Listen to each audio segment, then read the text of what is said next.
Hello, friends. Welcome to Akarsha Entertainments. As usual, thank you so much to all my subscribers and also sorry for the delay. So ఏమాత్రం ఆలస్యం చేయకుండా వెంటనే మనం start చేసేద్దాం మన super duper love story. Suryadevara Rammohan Rao garu ఎంతో అందంగా ఎంతో చక్కగా రచించిన పెళ్లి కొడుకు లేచిపోయాడు అనే beautiful love story. Last time ఎక్కడి వరకయిందో మీ అందరికీ గుర్తే ఉండుంటుంది. ఎందుకంటే చాలా డిలే అయిపోయింది కాబట్టి. ఎక్కడి వరకయింది అంటే వాళ్ళిద్దరు ఎవరు? సంజయ్, సౌజన్య ఇద్దరు కూడా మూవీ చూద్దామని అనుకుంటారు. And at the same time ఇటు సంజయ్‌ని వెతికే మనుషులు, అలా సౌజన్యని వెతికే మనుషులు వాళ్ళిద్దరు కూడా అంటే ఆ గ్యాంగ్ కూడా సేమ్ మూవీ చూద్దాం అనుకుంటారు. ఓవరాల్‌గా అందరూ కలిసి ఒక మంచి లవ్ స్టోరీ చూద్దాం అనుకుంటారు. అదేంటంటే 'నువ్వే కావాలి' మూవీ. ఓకేనా? ఓడియన్ థియేటర్‌లో వాళ్ళందరూ ఒక్కొక్క గ్రూప్ ఎంటర్ అవుతూ ఉంటుంది. అప్పుడేమవుతుందో ఇప్పుడు వెంటనే వినేసేద్దాం. ఎవరైనా ఫస్ట్ నుంచి అంటే ఇప్పుడే నా ఛానెల్‌ని సబ్స్క్రైబ్ చేసుకునే వాళ్ళు ఎవరైనా ఉంటే దయచేసి సబ్స్క్రైబ్ చేసుకున్న తర్వాత బెల్ ఐకాన్ నొక్కండి. రెగ్యులర్ అప్డేట్స్ మీకొస్తాయి. ఆ తర్వాత ప్లే లిస్ట్‌లో గనుక మీరు ఓపెన్ చేస్తే అక్కడ ఇంతకుముందు మనం చెప్పుకున్న స్టోరీస్ కొన్నుంటాయి. అవి వినొచ్చు. అలాగే ఈ పెళ్లి కొడుకు లేచిపోయాడు అనేది ఫస్ట్ ఎపిసోడ్ నుంచి మీరు వినేయొచ్చు. ఓకేనా? అయితే మీకు ఫస్ట్‌గా చెప్పేది ఏంటంటే నేను టెక్స్ట్ స్క్రోలింగ్ అవి ఇవి ఏవి పెట్టను. ఎందుకు అంటే నేను చాలా ఛానెల్స్‌కి వర్క్ చేస్తూ ఉంటాను కాబట్టి నా పర్సనల్ ఛానెల్ మీద నాకు అంత వర్క్ చేసే అంత టైం ఉండదు కాబట్టి నేను ఓన్లీ ఒక ఇమేజ్ లాంటిది, ఒక వీడియో లాంటిది పెట్టి దాని వెనకాల జస్ట్ నేను అలా స్టోరీ చెప్పుకుంటూ వెళ్ళిపోతాను. ఆ విషయం నేను పదే పదే మీకు చెప్తూ ఉన్నాను. అంతే కాకుండా ఈ మొబైల్‌లో అక్కడిక్కడ వచ్చే వీడియోస్ తీసుకున్నామంటే అది ఎక్కడ కాపీరైట్ పడుతుందో అని నాకు నేనుగా సెల్ఫ్‌గా కొన్ని చోట్ల వీడియోస్ తీసుకుంటే ఆ వీడియో ఏదో ఒకటి అప్‌లోడ్ చేసి ఆ వీడియో వెనకాల అంటే ఒక మంచి వెదర్ కానీ, ఒక మంచి సీనిక్ ఉంటుంది కదా! అలా ఏదైనా తీసుకొని దాని వెనకాల నా వాయిస్ ఇస్తూ ఉంటాను. దయచేసి ఇది అందరూ కూడా మీరు గమనించాలి. ఇక్కడ మీరందరూ కాన్సంట్రేట్ చేయాల్సింది ఏంటి అంటే స్టోరీ పైన. తర్వాత నా వాయిస్ పైన. ఫస్ట్ స్టోరీ పైన కాన్సంట్రేట్ చేయండి. తర్వాతే నా వాయిస్ వినండి. ఓకేనా? ఎందుకు అంటే ఇవన్నీ పెట్టట్లేదు అని అనుకోవద్దు. మీరేంటంటే నా మెయిన్ ఉద్దేశ్యం ఏంటంటే ఫస్ట్ మొబైల్‌ని పక్కన పెట్టేసి మీరు మీ ఇంట్లో వంట పనులు తర్వాత మగవాళ్ళు కనుక ఉంటే మీ ఇంట్లో మీ రెగ్యులర్ వర్క్స్, అఫీషియల్ వర్క్స్ అవి ఇవన్నీ చేసుకుంటూ ఒక చెవు మీరు ఇలా నా స్టోరీ పైన పడేస్తే మీ చెవిలో అది పడుతూనే ఉంటుంది. అలా మీరు వినుకుంటూ ఎంజాయ్ చేయొచ్చు. అంటే ఎలాగంటే ఒక పాటలు వినుకుంటూ మనం పని చేసుకుంటాం కదా! అలా మీరు ఈ స్టోరీ వినుకుంటూ మీరు పని చేసుకోవచ్చు. ఇటు మీకు పనికి పని అయిపోతుంది. ఇటు నా స్టోరీ కూడా మీ చెవిన పడిపోతుందనమాట. సో, అదే కాన్సెప్ట్‌తోని జస్ట్ నేను ఒక చిన్న వీడియో పెట్టి వెనకాల నా వాయిస్ ఇస్తున్నాను. దీనికి ప్లస్ పాయింట్ ఏంటి అంటే ఫస్ట్ ఆఫ్ ఆల్ మీ కళ్ళు పాడవవు. మళ్ళీ తర్వాత మీ టైం కూడా వేస్ట్ కాదు. అంతే కాకుండా రాత్రి నిద్రపోయేటప్పుడు కూడా మీరు సెల్‌ని పక్కన పెట్టేసి జస్ట్ అలా స్టోరీ వినుకుంటూ, వినుకుంటూ హాయిగా నిద్రపోవచ్చు. ఓకేనా? దయచేసి నా కాన్సెప్ట్ ఏంటి అనేది మీకు చెప్పాను కాబట్టి ఆదరిస్తారని నమ్ముకుంటూ నా ఛానెల్‌ని సబ్స్క్రైబ్ చేసుకోండి. నన్ను సపోర్ట్ చేయండి. అండ్ మీ లైక్స్ అండ్ కామెంట్స్‌తో నన్ను బ్లెస్ చేయండి. ఓకేనా? And now let's start today's episode. పెళ్లి కొడుకు లేచిపోయాడు. రత్నాకర్ రావు అనుచరుల్లో ఒకడు టికెట్ కౌంటర్ దగ్గరికి వెళ్ళాడు. సరిగ్గా అదే టైంలో సౌజన్య ఎక్కిన ఆటో థియేటర్ ముందు వచ్చి ఆగింది. ఆమె ఆటో ఫేర్ చెల్లించి అటు ఇటు చూసి సంజయ్ కనిపించకపోయేసరికి టికెట్స్ తీసుకునేందుకు కౌంటర్ దగ్గరకు వచ్చేసింది. కౌంటర్ దగ్గర ఏమైంది? ఒకవైపు మగవాళ్ల క్యూ ఉంటుంది యాజ్ యూజువల్, మరోవైపు ఆడవాళ్ల క్యూ ఉంటుంది. సో కౌంటర్లోని వ్యక్తి వరుసగా మగవాళ్లకే టికెట్స్ ఇస్తుండటంతో ఇరిటేట్ అయిపోయింది ఆమె. ఎందుకు ఇల్లు మొత్తం ఇక్కడ కూడా మగవాళ్లదే రాజ్యమా అన్నంత కోపం వచ్చేసింది సౌజన్యకి. మొత్తం మగవాళ్లకేనా ఇచ్చేది? గట్టిగా అరిచేసింది ఒక్కసారి. సో అప్పుడేమైంది? అక్కడ ఆమె అరుపుకి భయపడిన కౌంటర్‌లోని వ్యక్తి ఏం చేశాడు? రత్నాకర్ రావు అనుచరుడి నుంచి తీసుకోబోయే అమౌంట్ ఆ డబ్బుంటుంది గదా! అది తీసుకోవడం ఆపేసి సౌజన్య చేతిలోని డబ్బును తీసుకున్నాడు. అంత భయపెట్టేసింది ఒక్క అరుపుతోని. రత్నాకర్ రావు అనుచరుడు బిత్తరపోయి ఆ అమ్మాయి వైపు అనూహ్యమైన రీతిలో కెవ్వున కేక వేశాడు. నెత్తి మీద రాయలసీమ బాంబు పడ్డట్టు. అంతే కదా మరి! వెతకబోయే తీగ కాలికి తగులితే ఏమవుతుంది? ఆటోమేటిక్ గా అంత ఒక రకమైన హుషారు, ఒక రకమైన టెన్షన్, ఒక రకమైన ఆశ్చర్యం అన్నీ కలిపి ఒక్కసారిగా కెవ్వుమని కేక పెట్టేశాడు. అతను ఎందుకలా అరిచాడో అర్థం కాక కౌంటర్ దగ్గరున్న ప్రేక్షకులంతా ఒక్కసారి ఉలిక్కిపడి దడుచుకున్నారు, కౌంటర్లోని వ్యక్తితో సహా. అంత పెద్దగా అరుస్తే ఏమవుతుందబ్బా? గుండెల్లో బాంబు పేలినట్టు కాదా? అందుకే ప్రతి ఒక్కరు కూడా భయపడిపోయారు. అంటే సౌజన్యకి అక్కడ అతను అరిచిందెవరు అనేది తెలీదు కదా! సో, రత్నాకర్రావు అరిచాడు ఎవరన్నది తెలియని సౌజన్య అతని వైపు జాలిగా చూసింది. పాపం ఈ వయసులోనే ఫిట్స్ అని కౌంటర్ వైపు తిరిగి 2 టికెట్స్ అనిందంట. ఎంత ఈజీగా తీసుకుంది చూడండి. అతని అరుపు పాపం మన హీరోయిన్‌కి ఫిట్స్ లాగా అనిపించేసింది. పాపం అయ్యో పాపం అనింది. టికెట్స్ మాత్రం తన టికెట్స్ తను తీసేసుకుందనమాట. ఆమె టికెట్స్ తీసుకోగానే రత్నాకర్రావు అనుచరుడు వెంటనే టికెట్స్ తీసుకొని శరవేగంగా తన జీప్ దగ్గరకొచ్చేసి జరిగిన విషయమంతా అక్కడ చెప్పాడు. మొత్తం చెప్పేశాడన్నట్టు. అప్పుడు ఆ గ్యాంగ్‌లో ఇంకొకడుంటాడు కదా! వాడేమన్నాడంటే, "మన చిన్నబాబు గారిని కాదని లేచి వెళ్ళిపోయిన పెళ్లి కూతురు కనిపించిందా? ఇదేమిటి? ఒకరి కోసం తిరుగుతుంటే ఇంకొకరు కనిపిస్తారు?" అని పాపం అనుచరుడు మహా చెడ్డ చిరాకు పడిపోయాడనమాట. అంతే కదా మరి. ఒకరి కోసం వెతికితే ఇంకొకరు కనపడ్డారు. అదే ఎవరి కోసం వెతుకుతున్నామో వాళ్ళే కనపడితే హాయిగా ఇంటికి చెక్కేయొచ్చు గదా అని పాపం వాళ్ళ ఆశ. ఈ సినిమాలు, థియేటర్లు ఇవన్నీ తిరిగే బాధ తప్పుతుంది. సో, వేసేద్దామా ఆ పిల్లని? అని మరొకడన్నాడు. ఏంటి వేసేది? మనకు కావాల్సింది మన సంజయ్ బాబు గారు. లేచి వెళ్ళిపోయిన పెళ్లి కూతుర్ని వేసేయడం కాదు. పదండి, ఇప్పటికే లేటయింది. సినిమా మొదలుపెట్టుంటారు అని ఇంకొకడన్నాడు. ఇలా ఎవరికి వాళ్ళు ఈమె కనపడ్డప్పుడు ఈమెను వదిలేసి, అతను కనపడ్డప్పుడు అతన్ని వదిలేసి, ఇలా ఎవరి దారిన వాళ్ళు ఊరంతా తిరుగుతున్నారు పెళ్లికొడుకు కోసం, పెళ్లి కూతురు కోసం. కానీ కనపడ్డ వాళ్ళని మాత్రం ఎవ్వరూ పట్టుకోవడంలే. అదన్నమాట సంగతి. ఇక సరిగ్గా ఏమైపోయింది అంటే రత్నాకర్రావు మనుషులు థియేటర్‌లోకి వెళ్ళగానే యథాలాపంగా వెనక్కి తిరిగి చూసిన సంజయ్‌కి సౌజన్య కనిపించింది. ఈ గ్రూప్ అంతా లోపలికెళ్ళిపోయారు. సంజయ్ వెనక్కి తిరగగానే సౌజన్య కనిపించింది. వెంటనే ఆమె దగ్గరికి నడిచాడు సంజయ్. ఒక చేతిలో ఉన్న టికెట్స్ మరొకరు చూసి నవ్వుకొని థియేటర్‌లోకి నడిచేశారు. తరువాతేమైంది? ఏం కాలేదు, ఇంకా చెప్తున్నా. సినిమా అప్పటికే స్టార్ట్ అయిపోయింది. బయట ఇంత ఒక చిన్న సైజ్ సినిమాలాగా, సీరియల్‌లాగా అయిపోయిన తర్వాత లోపల మన కోసం ఎవడాగుతాడండి? అక్కడ దాని టైం ప్రకారం అక్కడ సినిమా స్టార్ట్ అయిపోయింది. ఇంటర్వెల్‌లో హరగోపాల్ అనుచరులిద్దరూ మిగతా వాళ్ళకి కూల్ డ్రింక్స్ తెచ్చేందుకు థియేటర్ క్యాంటీన్ దగ్గరికి వచ్చారు ఇంటర్వెల్ టైంలో. సరిగ్గా అదే టైంకి సిగరెట్ తాగేందుకు అక్కడికే వచ్చాడు సంజయ్. నిజంగా సినిమా చూడ్డం అంతా ఒక ఎత్తైతే ఇంటర్వెల్ టైం ఎప్పుడొస్తుందా అని మన లోపల చాలా మంది ఆలోచిస్తారు. ఎందుకంటే అప్పుడు ఓ పాప్‌కార్న్ తెచ్చుకోనో, కూల్ డ్రింక్ తెచ్చుకోనో హాయిగా తినుకుంటూ చూసే సినిమా ఎంజాయ్‌మెంట్ అది వేరే ఉంటదబ్బా! నిజంగా ఎంతైనా అది వేరే. ఇటు కడుపులోకి ఎంత కావాలంటే తిండి పోతూనే ఉంటుంది. మైండ్‌లోకి ఆ సినిమా ఎక్కేస్తూ ఉంటుందన్నమాట. కాబట్టి మీరెప్పుడైనా కానీ ఏదైనా ఒక చిరు తిండో లేదా కూల్ డ్రింకో అది కనుక తినుకుంటూ, తాగుకుంటూ మీరు సినిమా ఎంజాయ్ చేస్తే ఆ కిక్కే వేరబ్బా! నిజంగా కదా! సో, ఇప్పుడిక్కడ మనం సీరియల్‌లోకి వచ్చేసేద్దాం. సరిగ్గా అదే టైంకి సిగరెట్ తాగేందుకు అక్కడికి వచ్చేశాడు సంజయ్. అతన్ని చూసి హరగోపాల్ మనుషులు అప్సెట్ అయ్యారు. దెయ్యం వెంట పడుతున్నట్లుగా భయపడిపోయారు. హరగోపాల్ మనుషులు కూల్ డ్రింక్స్ తీసుకుని థియేటర్‌లోకి వెళ్లిన మరుక్షణం కాఫీ తీసుకునేందుకు రత్నాకర్రావు మనుషులు అదే క్యాంటీన్ దగ్గరకొస్తుండగా సంజయ్ టాయిలెట్స్ వైపు వెళ్ళాడు. ఇక్కడ కొంచెం కన్‌ఫ్యూజన్‌గా ఉంది మీకు, నాకు అర్థమైంది. కాబట్టి మళ్ళీ చదువుతున్నాను, కరెక్ట్‌గా అర్థం చేసుకోండి. కొంచెం స్లోగా చదువుతాను. అప్పుడు మీకు అర్థమవుతుంది. ఎక్కడి వరకు చదివాను? ఇప్పుడు ఆహ్, సంజయ్ సిగరెట్ తాగడానికి బయటకొచ్చాడు వరకు ఓకే. ఆ తర్వాతేమైందంటే సంజయ్ సిగరెట్ తాగడానికి బయటికి రాగానే అతన్ని చూసి హరగోపాల్ మనుషులు అప్సెట్ అయ్యారు. దయ్యం వెంట పడుతున్నట్లుగా భయపడిపోయారు. ఎందుకంటే వీళ్ళకి కావాల్సింది అమ్మాయి, అబ్బాయి కనపడుతున్నాడు. ఇక్కడ తర్వాతేమైంది? హరగోపాల్ మనుషులు కూల్ డ్రింక్స్ తీసుకుని థియేటర్‌లోకి వచ్చేశారు. వెంటనే కాఫీ తీసుకునేందుకు రత్నాకర్రావు మనుషులు అదే క్యాంటీన్ దగ్గరకు బయటికొచ్చారు. అప్పుడు సంజయ్ వాళ్ళకి కనపడాలా? కనపడలేదు. టాయిలెట్స్ వైపుకి వెళ్ళిపోయాడు. సో, అక్కడ మిస్ అయిందనమాట. ఐ థింక్ ఇప్పుడు మీకు బాగా అర్థమై ఉంటుంది.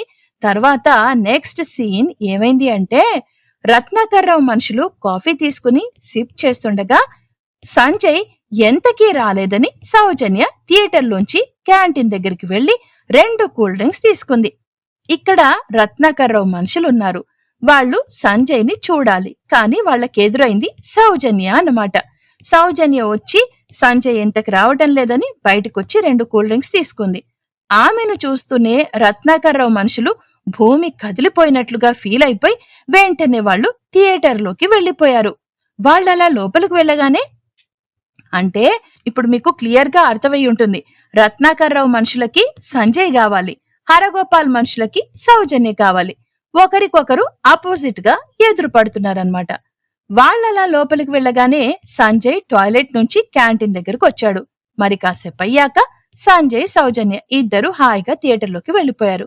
సినిమా అయిపోగానే సౌజన్య, సంజయ్ ముందుగా బయటకొచ్చి వెళ్లబోతుండగా సౌజన్య తమ జీప్ పార్కింగ్ ప్లేస్ లో ఉండటం చూసి వెంటనే షాక్ తిని తను చూసింది సంజయ్కి చెప్పింది. ఇక్కడ కొంచెం స్టోరీ ఒక దారిన పడింది. ఏమైంది, సౌజన్య అక్కడ వాళ్ళ జీప్ ని అక్కడ పార్కింగ్ ప్లేస్ లో చూసి గుర్తుపట్టి సంజయ్కి చెప్పింది. పార్కింగ్ వైపు చూసిన సంజయ్ మరింత షాక్ తిని, మీ జీప్ పక్కనే ఉన్న జీప్ మాదే అన్నాడు చెప్పలేనంత టెన్షన్ పడిపోతూ. దీన్ని బట్టి మీకేమర్థమైంది, ఇద్దరికి, సంజయ్కి, సౌజన్యకి తమ వాళ్ళందరూ తమని వెతుకుతూ జీబులేసుకొని తిరుగుతున్నారు. వాళ్ళు కూడా హాయిగా కాసేపు టైంపాస్ కోసం ఇదే సినిమాకొచ్చారు అని అర్థమైపోయింది. ఒక్క క్షణం స్టన్ అయిపోయింది, స్తంభించిపోయింది సౌజన్య. మీ వాళ్ళు నీకోసం, మా వాళ్ళు నాకోసం, వేటనుకుంటా, త్వరగా పద అంటూ సంజయ్ తనలో రేగుతున్న ఉద్రిక్తతని ఆపుకుంటూ ఆమె చేయి పట్టుకుని బరబరా లాక్కుంటూ వెళ్లి ఆటో ఎక్కించేసి తను కూడా ఎక్కేశాడు. థియేటర్లోంచి బయటకొచ్చిన హరగోపాలం మనుషులు జీప్ పక్కనే ఉన్నది రత్నాకర్రావు జీప్ అన్న సంగతి తెలియక వెంటనే వాళ్ల జీప్ స్టార్ట్ చేసుకుని తమ దారిన తాము వెళ్లిపోయారు. ఆ తర్వాత వచ్చిన రత్నాకర్రావు మనుషులు కూడా అక్కడున్న తమ జీప్ ఎక్కి కూర్చున్నారన్నమాట. మొత్తానికి ఇటు ఈ గ్రూపు, అటు ఆ గ్రూపు, తర్వాత ఇక్కడున్న హీరో, హీరోయిన్ అందరూ కలిసి నువ్వే కావాలి మూవీ చూశారు ఒక చిన్నపాటి టెన్షన్తో అన్నమాట. వెంకటేశ్వర లాడ్జ్ కి వెళ్తున్న హరగోపాలం జీబ్లో సందేహం మొదలైంది. అవును రోయ్, లేచిపోయి వచ్చిన పెళ్లికొడుకు 2 టికెట్లు ఎందుకు తీసుకున్నట్లురా? టికెట్స్ తెచ్చిన అనుచరుడు సంజయ్ 2 టికెట్స్ అడగడం గుర్తుకొచ్చి అన్నాడనమాట.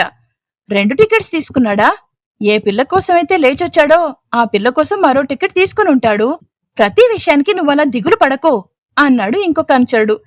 అక్కడ కూడా వీళ్ళ పనే అది, ఎక్కడైనా అంతే. ఫస్ట్ రౌడీలు ఎప్పుడు పప్పులో కాలేస్తారు, ఆ తర్వాత చివరాకర్లో వాళ్ళ మైండ్ లో ట్యూబ్లైట్ వెలుగుతుందనమాట. అప్పుడు వాళ్లకు ఇదంతా గుర్తొచ్చి అయ్యో ఇలా అయిందా అలా అయిందా అని చెప్పి టెన్షన్ పడతారు.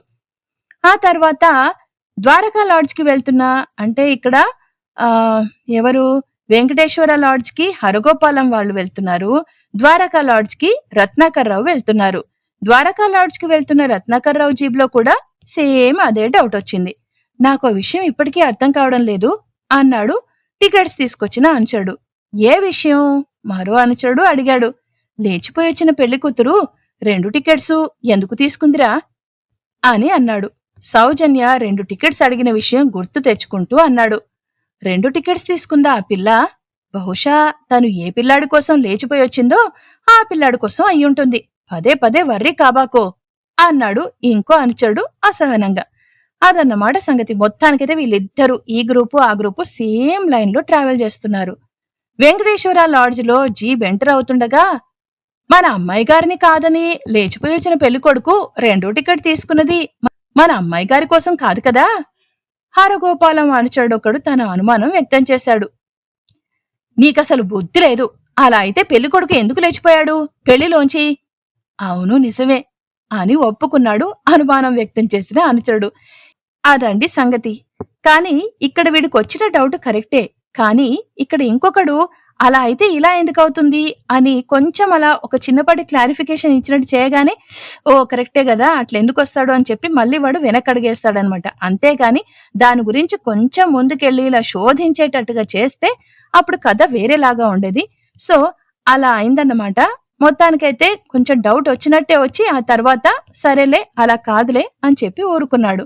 సినిమా నుండి తిరిగి వస్తూ ద్వారకా లాడ్జిలోకి జీప్ ఎంటర్ అవుతున్న సమయంలో మన అబ్బాయి గారిని కాదని లేచిపోయి వచ్చిన పెళ్లి కూతురు 2 టికెట్ తీసుకుంది కదా, అయితే ఆ టికెట్ మన అబ్బాయి గారి కోసం కాదు కదా? రత్నాకర్రావు అంచాడు కూడా సేమ్ ఇదే డౌట్. సేమ్ అంటే అక్కడ ఆ గ్రూప్ లో ఏ డౌట్ అయితే వచ్చిందో ఇక్కడ ఈ గ్రూప్ లో కూడా అదే డౌట్ వచ్చింది. వచ్చేసరికి నీకు బ్రెయిను మోకాళ్ళలో ఉందిరా. అలా అయితే పెళ్లి కూతురు ఎందుకు లేచిపోతుంది పెళ్లిలోంచి? అవును నిజమే. అనుమానం వ్యక్తం చేసిన అనుచరుడు మాటలు తగ్గించేశాడు. ఇలా హాయిగా సినిమాలు షికార్లు తిరిగేవాళ్ళైతే అసలెందుకు లేచిపోతారు అని వాళ్ళ డౌటు. నిజమే కదా! కానీ ఇక్కడ కథ మరోలాగా ఉంది కాబట్టి అలా అంటే ఈ పాయింట్ వాళ్ళ మెదడులోకి రావట్లేదు. అందుకని కథ ముందుకు సాగుతుంది చాలా చక్కగా. సూర్యదేవర రామ్మోహన్ రావు గారి రచన ఎంత అద్భుతంగా ఉందో మనం అర్థం చేసుకోవచ్చు. ఆ తర్వాత తెల్లారిపోయింది. తెల్లారి 5కే మెలకువ వచ్చింది సౌజన్యకి. బద్ధకంగా కళ్ళు విప్పి ఆలోచిస్తూ ఉండిపోయింది. ఈ రోజు స్పెషల్ ఏంటా అనుకోగానే గుర్తొచ్చింది తన పుట్టినరోజు అని. Birthday baby. మసగ్గా ఉన్న చీకట్లోంచి పూల మొక్కల కేసి చూసింది. ఆకులు చేతులతో పువ్వులు శుభాకాంక్షలు అందించటానికి మేము సిద్ధం అన్నట్లున్నాయి. ఇంటి దగ్గర చేసే హడావిడి పాపం గుర్తొచ్చింది. అమ్మ పిన్ని వాళ్ళు ఉదయాన్నే లేపి నలుగు పెట్టి మరీ స్నానం చేయించేవారు. తర్వాత గుడికి వెళ్ళొచ్చేవారు. తనకా పూట ఏం తినాలనిపిస్తుందో అన్ని వెరైటీలు చేసేవారు. అంతా హడావిడిగా సందడిగా ఉంటుంది. తమ కుటుంబ బంధువులు ఫ్రెండ్స్ ఒక్క క్షణం కూడా ఊపిరాడనిచ్చేవారు కాదు. నిజంగా పుట్టినరోజు బర్త్డే అంటే ఆ ఒక్క రోజు మాత్రం నిజంగా మనదేనండి. ఇప్పుడు మ్యారేజ్ డే అంటే ఇద్దరు సెలబ్రేట్ చేసుకుంటారు. ప్రతిది కూడా ఏ పండగైనా కానీ ఫ్యామిలీ అంతా కలిసి సెలబ్రేట్ చేసుకుంటాం. మ్యారేజ్ డే యానివర్సరీస్ ఇవన్నీ కూడా భార్యాభర్తలు ఇద్దరు కలిసి సెలబ్రేట్ చేసుకుంటారు. కానీ బర్త్డే మాత్రం వన్ అండ్ ఓన్లీ మనం మాత్రమే సెలబ్రేట్ చేసుకుంటాం. ఆ రోజుకి మనమే హీరో, మనమే హీరోయిన్ అన్నమాట. సో ఆ రోజు ఏంటంటే కొత్త బట్టలు కొనుక్కున్నా అంతా మనదే సందడి. అందరూ విషెస్ చెప్పడం, తర్వాత మనకు కావాల్సినవి మనకు వండి పెట్టడం, మనల్ని ఒక స్పెషల్ గా చూడటం భలే గమ్మత్తుగా అనిపిస్తుంది కదా! కాబట్టి బర్త్డే అనేది ప్రతి ఒక్కరికి కూడా ఎంజాయ్‌మెంట్ డే. మన లైఫ్ మొత్తంలో కూడా. ఎందుకంటే మన అమ్మా నాన్న మనకు ఒక అందమైన జీవితాన్ని ఇచ్చారు కాబట్టి వాళ్ళకు కృతజ్ఞతగా దండం పెట్టుకొని, ఆ తర్వాత దేవుడికి దండం పెట్టుకొని ఇంకా అన్ని ఇక మన తర్వాత మన సెలబ్రేషన్స్ గాని అవి ఇవన్నీ నడిచిపోతూ ఉంటాయి. కాబట్టి ప్రతి ఒక్కరికి కూడా వాళ్ళ బర్త్‌డే అనేది ఒక మెమరబుల్ డే అన్నమాట. సో, ఇక్కడ సౌజన్యకి కూడా అలాగే అనిపిస్తుంది. కానీ ఇప్పుడు మాత్రం తను ఒక్కతే ఉంది. ఎంత విచిత్రమైంది కదా జీవితం అనిపించింది. అయినా వెంటనే తేరుకుంది పాపం పాత జ్ఞాపకాల్లోంచి. హుషారుగా లేచి తలంటుకుని కొత్త బట్టలు వేసుకుని కిచెన్‌కెళ్ళి 3 వెరైటీల టిఫిన్ తయారు చేసి అన్నీ టేబుల్ మీద చక్కగా సర్దేసింది. కిచెన్‌లో శబ్దాలకైనా సంజయ్ ఇటు వస్తాడేమోననుకుని పాపం చూసింది. కానీ రాలేదు. వరండా దిగువన పూల చెట్లలో తను ఒక చెట్టై పేపర్‌లో తలదూర్చున్నాడన్నమాట.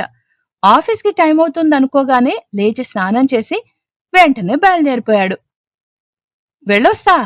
ఆమె ఎక్కడ ఉన్నా వినిపించుకునేలా గావు కేక పెట్టి ఆన్సర్ కోసం ఎదురు చూడకుండా వెళ్ళిపోయాడు. అసలు ఇతనేం మనిషి? టైంకి టిఫిన్ చేయాలని లేదా? టీ తాగాలనో కాఫీ తాగాలనో కూడా అనిపించదా? ఎవరో ఒకరు టైంకి అందిస్తే తినేస్తాడు. ఎవరికంత ఓపిక? పౌరుషంగా అనుకుంది. అతను గమ్మున వెళ్ళిపోతుంటే అయ్యో అతని కోసం ఇన్ని వెరైటీలు చేశానే, కనీసం టేస్ట్ అయినా చేయకుండా వెళ్ళిపోతున్నాడే అని మనసులో బాధపడింది సౌజన్య. అతను మెయిన్ గేట్ వరకు వెళ్ళాక ఉదయం లేచిన దగ్గర నుంచి సౌజన్యని చూడలేదన్న విషయం గుర్తుకొచ్చింది సంజయ్కి. వెనక్కి తిరిగాడు. వెంటనే ఇంటి గుమ్మంలో నిల్చుని దిగులుగా చూస్తున్న ఆమె కనిపించింది. కొత్త బట్టల్లో కొత్తగా ఉంది. తడిపొడిగా ఉన్న జుట్టు, నుదుట దేవుడి కుంకుమ. అతను తనని చూడగానే వెంటనే లోపలికెళ్ళిపోయింది. వెనకాలే వచ్చాడతను. టిఫిన్ చేయకుండా వెళ్ళిపోతారేంటి? అంత మతిమరుపా? నిష్ఠూరంగా అంది సౌజన్య. సారీ, ఆఫీస్ వర్క్, ఏదో ఆలోచిస్తున్నాను. ప్లేట్లో అన్ని వెరైటీలు కొంచెం కొంచెం వేసిచ్చింది. ఇన్ని రకాలు నువ్వే చేసావా? ఏంటి రోజు విశేషం? తలెత్తి ఆమెని పరిశీలనగా చూస్తూ నువ్వు కూడా కొత్తగా ఉన్నావేంటి అన్నాడు. ఈరోజు నా పుట్టినరోజు సిగ్గుగా చెప్పింది సౌజన్య. ఈజీ, ఇంతవరకు చెప్పలేదు. Anyhow many happy returns of the day. తింటున్న చేత్తోనే అయోమయంగా షేకిచ్చాడతను. అతని ఉద్వేగం చూస్తూ థ్యాంక్ యూ అంది. అంతలోనే దిగులుగా అయిపోయాడు. నీ పుట్టినరోజు నాడు ఎవరూ లేనట్లో నువ్వొక్కదానివే కష్టపడి ఇవన్నీ చేశావా? నాకు రాత్రి చెప్పుంటే తెల్లారేసరికి ఇవన్నీ వండి నేనే నీకు తినిపించేవాణ్ణి కదా. పగలబడి నవ్వింది. నువ్వు వండుతావా? ఒకరోజు కూర చేశావు కదా, సూపర్ ఆ రోజు బాగుందని 2, 3 సార్లు వేసుకున్నావు అన్నాడు సంజయ్. నిజమే, బాగానే చేస్తావు ఇష్టంగా అంగీకరించిందామె. ఓకే, ఈవినింగ్ ప్రోగ్రామ్ ఫిక్స్ చేద్దాం. ఫస్ట్ షో మూవీ, తాజ్ కృష్ణాలో డిన్నర్. నువ్వు ఆఫీస్ నుండి ఎర్లీగా వచ్చేయ్. ఓకే. ఆమెను వదల్లేక వదిలి వెళ్ళాడు. సరిగ్గా సాయంత్రం 5 గంటలకల్లా ఇద్దరూ ఇల్లు చేరుకున్నారు. నీకు చిన్న గిఫ్ట్ అంటూ పాకెట్ ఇచ్చాడు. తెరిచి చూసింది సౌజన్య. నెమలికంఠం రంగు పట్టుచీర, సున్నితమైన నేత పనితో అందంగా ఉంది. రెడీమేడ్ బ్లౌజ్, పెట్టికోట్ అంతా సెట్. ఓ, లవ్లీ. నీకు సెలెక్షన్ బాగా తెలుసనుకుంటాను. అయినా మనం చాలా పొదుపుగా ఉండాలనుకున్నావు. ఎందుకింత ఖర్చు చేశావు? ప్రేమగా దెబ్బలాడింది. నేను కూడా జాబ్ చేస్తున్నాను కదా, ఇక పొదుపు ఉద్యమాన్ని బ్యాన్ చేస్తున్నావు ప్రకటించాడు సంజయ్. ఇప్పుడే 10 నిమిషాల్లో వచ్చేస్తాను అని లోపలికి వెళ్ళింది సౌజన్య. అతను రెడీ అయ్యి హాల్లో కూర్చుని టెన్షన్గా ఆమె వచ్చే వైపే చూడసాగాడు. సౌజన్యని చీరలో ఎప్పుడు చూడలేదు కదా. ఇద్దరు పారిపోయి వచ్చినప్పుడు చీరలోనే ఉంది. కానీ అప్పుడంతా వేరే టెన్షన్లో ఉండే కదా, సో అంతగా పట్టించుకోలేదు అతను. బెడ్రూమ్ తలుపు ఓపెన్ అయింది. చటుక్కున తల తిప్పి చూశాడు సంజయ్. ఎదురుగా తనిచ్చిన చీరలో శృంగార దేవతలా సాక్షాత్కరించింది సౌజన్య. మాటలు రానట్లు మూగబోయాడు. బుగ్గ ఎరుపుల్లో, నడుం మడతల్లో, కాలి అందెల్లో అందం, కొంటె సిగ్గుల్లో అందం, కోల కళ్లల్లో అందం, పూల బరువుల్లో అందం అందం. అతని చూపులని ఎదుర్కోలేనట్లు తల పక్కకి వాల్చి, ఇక వెళ్దామా అంది. ష్యూర్ అని లేచి నిలబడ్డాడు సంజయ్. వీధి వాకిలి దగ్గరికి నడుస్తుండగా, ముచ్చటైన జంట కదే, రమణమూర్తి సుగుణతో అంటున్న మాటలు చెవిన పడ్డాయి. వీళ్ళ రమణమూర్తి అంటే మర్చిపోలేదు కదా, వీళ్ళ ఓనరు ఆ ఇంటి ఓనరు ఆయన వైఫ్ తో అన్నాడనమాట, ఆహా ఎంత బాగున్నారు ఇద్దరు అని చెప్పి. మీరెక్కడ మర్చిపోయారు అని చెప్పి మధ్య మధ్యలో గుర్తు చేస్తుంటాను, అలా మీరు క్యాచప్ చేసేయండి. సో ఇద్దరు మొహమొహాలు చూసుకున్నారు. సంజయ్ ఆఫీస్ నుండి కారు తెచ్చాడు. దానిలో బయలుదేరారు ఇద్దరు. సాయంత్రం 6 గంటల సమయం మనసు బాగున్న వాళ్లకి ఎంతో అందంగా ఉంటుంది. ఆ ఆనందాన్ని మౌనంగా అనుభవిస్తున్నారు ఇద్దరు. మూవీకి వెళ్లాలనిపించటం లేదు అంది సౌజన్య. మరి ప్రశ్నార్థకంగా చూశాడు సంజయ్. ఇంకెక్కడికైనా ప్రశాంతంగా ఉన్న దగ్గర కూర్చుందాం సజెస్ట్ చేసింది సౌజన్య. కారు ట్యాంక్ బండ్ వైపు తిప్పాడు. ట్యాంక్ బండ్ అంటే లవర్స్ కి పక్కా ప్లేస్ కదా. ప్రతి ఒక్కరు, లవర్స్ అనే కాదండి, ఎవరైనా హాయిగా రిలాక్స్ కావాలంటే సాయంత్రం పూట ట్యాంక్ బండ్ దగ్గర కూర్చొని వేయించిన పల్లీలు, ఉడికించిన పల్లీలు, సో స్నాక్ ఐటమ్స్ అవన్నీ తింటూ అక్కడ ట్యాంక్ బండ్ దగ్గర ఆ వాటర్ అదంతా కూడా వెదర్ ని ఎంజాయ్ చేయాలని సూపర్ గా ఉంటది. సో ఇక్కడ వీళ్ళు చేసేది కూడా అదే అనమాట. కారు ట్యాంక్ బండ్ వైపు తిప్పాడు. టేప్ నుండి ఓల్డ్ మెలోడీ సాంగ్ వస్తుంది. ఆ పాటను చిన్నగా హమ్ చేస్తూ అప్పుడప్పుడు స్టీరింగ్ మీద తాళం వేస్తున్నాడు. మీరెక్కడికైనా వెళ్ళండి, ఏ సిచ్యువేషన్ అయినా, ఏ సీజన్ అయినా, ఎప్పుడైనా కానీ పాత ఓల్డ్ ఈజ్ గోల్డ్ అంటారు కదా, ఓల్డ్ సాంగ్స్ అవి మనసుని అలా అలా అలా ఎంత మన మూడ్ ఆఫ్ లో ఉన్నా కానీ ఒక రకమైన హాయిని, ఆనందాన్ని తీసుకొస్తాయి ఓల్డ్ సాంగ్సే. ఓల్డ్ సాంగ్స్ అంటే కొంతమందికి ఘంటసాల పాటలు నచ్చుతాయి, తర్వాత బాలుగారి పాటలు నచ్చుతాయి, ఇలా రకరకాల ఎవరి టేస్ట్ వాళ్ళదే. కానీ ఎవరికైనా ఇప్పటి పాటలతో పోలిస్తే 6-7 ఇయర్స్ బ్యాక్ సాంగ్స్ వరకు మనం హాయిగా ఎంజాయ్ చేయొచ్చు అనమాట. సో అదన్నమాట సంగతి. ఇక్కడ వీళ్ళు కూడా ఓల్డ్ మెలోడీ సాంగ్ వినుకుంటూ హాయిగా జర్నీ చేస్తున్నారు. ఆ పాటను చిన్నగా హమ్ చేస్తూ అప్పుడప్పుడు స్టీరింగ్ మీద తాళం వేస్తున్నాడు సంజయ్. ఇలా విశాలమైన రోడ్ల మీద ఈవినింగ్ టైంలో కారులో మ్యూజిక్ ఎంజాయ్ చేయడం చాలా బాగుంటుంది. జస్ట్ ఇప్పుడు నేను మీతో అన్నాను, అక్కడ సౌజన్య కూడా అదే మాట అనేసింది. అతని అభిరుచిని మౌనంగా వింది. ఎదుటి వ్యక్తి మీద ప్రేమ ఉన్నా లేకపోయినా వారి అందం మనల్ని ఆకర్షణకి గురిచేయగలదా? సడన్ గా అన్నాడు సంజయ్. ఎందుకంటే చీరకట్టులో సౌజన్య అతన్ని బాగా అట్రాక్ట్ చేసింది కదా, అందుకని ఆ క్వశ్చన్ అడిగాడనమాట. ఈ ప్రశ్న ఇప్పుడెందుకు అడుగుతున్నట్లుగా కళ్ళెత్తి చూసింది సౌజన్య. కొంచెం తడబడ్డాడు. నా మనసేంటో ఒక్కోసారి పరస్పర విరుద్ధ భావాలతో కలహించుకుంటుంది. నేనేంటో, నా లక్ష్యాలేంటో, నా ఇష్టాలేంటో మర్చిపోతుంటాను. ఇప్పుడు అదే స్టేజి అంటూ నిట్టూర్చాడు. మీరు ఏ అందాన్ని ఉద్దేశించి చెప్పారో తెలీదు, కానీ ప్రేమ లేకుండా ఒక మనిషి పట్ల ఇంకో మనిషికి ఆకర్షణ ఏర్పడిందంటే అది వాళ్లలో ఉండే బలహీనత. ఎంత త్వరగా దాన్ని జయిస్తే అంత మంచిది అని సౌజన్య అంది. ఆ తర్వాత ఇద్దరు కాసేపు కామ్గా ఉండిపోయారు. షారన్ ఎప్పుడు వస్తారు అని సౌజన్య అడిగింది. ఫోన్ చేశాను, తను రావడానికి ఇంకా టైం పడుతుంది అని ఆన్సర్ చెప్పాడు సంజయ్. ఆ తర్వాత ఏమైంది? వాళ్ళు సినిమాకెళ్లారా? లేపోతే షికార్లకెళ్ళాలా? ఎలా ఎంజాయ్ చేశారు? అక్కడ వాళ్ళకి ఇంకా ఎవరైనా కనిపించారా? అంటే వాళ్ళని వెతికే గ్రూప్స్ ఎవరైనా కనిపించారా? ఈ విషయాలన్నీ తెలుసుకోవాలంటే ఖచ్చితంగా నెక్స్ట్ పార్ట్, నెక్స్ట్ ఎపిసోడ్ వినాల్సిందే. సాధ్యమైనంత తొందరగా ఈ ఎపిసోడ్ ఇవ్వడానికే ట్రై చేస్తాను. ఈ ఎపిసోడ్ గనుక మీకు నచ్చినట్లయితే లైక్ చేయండి, షేర్ చేయండి అండ్ మీ వాల్యుబుల్ కామెంట్స్‌ని దయచేసి తప్పకుండా నాకు కామెంట్ బాక్స్‌లో తెలియజేయండి. And please do subscribe Aakarsha entertainments. మరో సూపర్ ఎపిసోడ్‌తో మళ్ళీ మీ ముందుంటుంది మీ Saritha. Until then take care and have a nice day.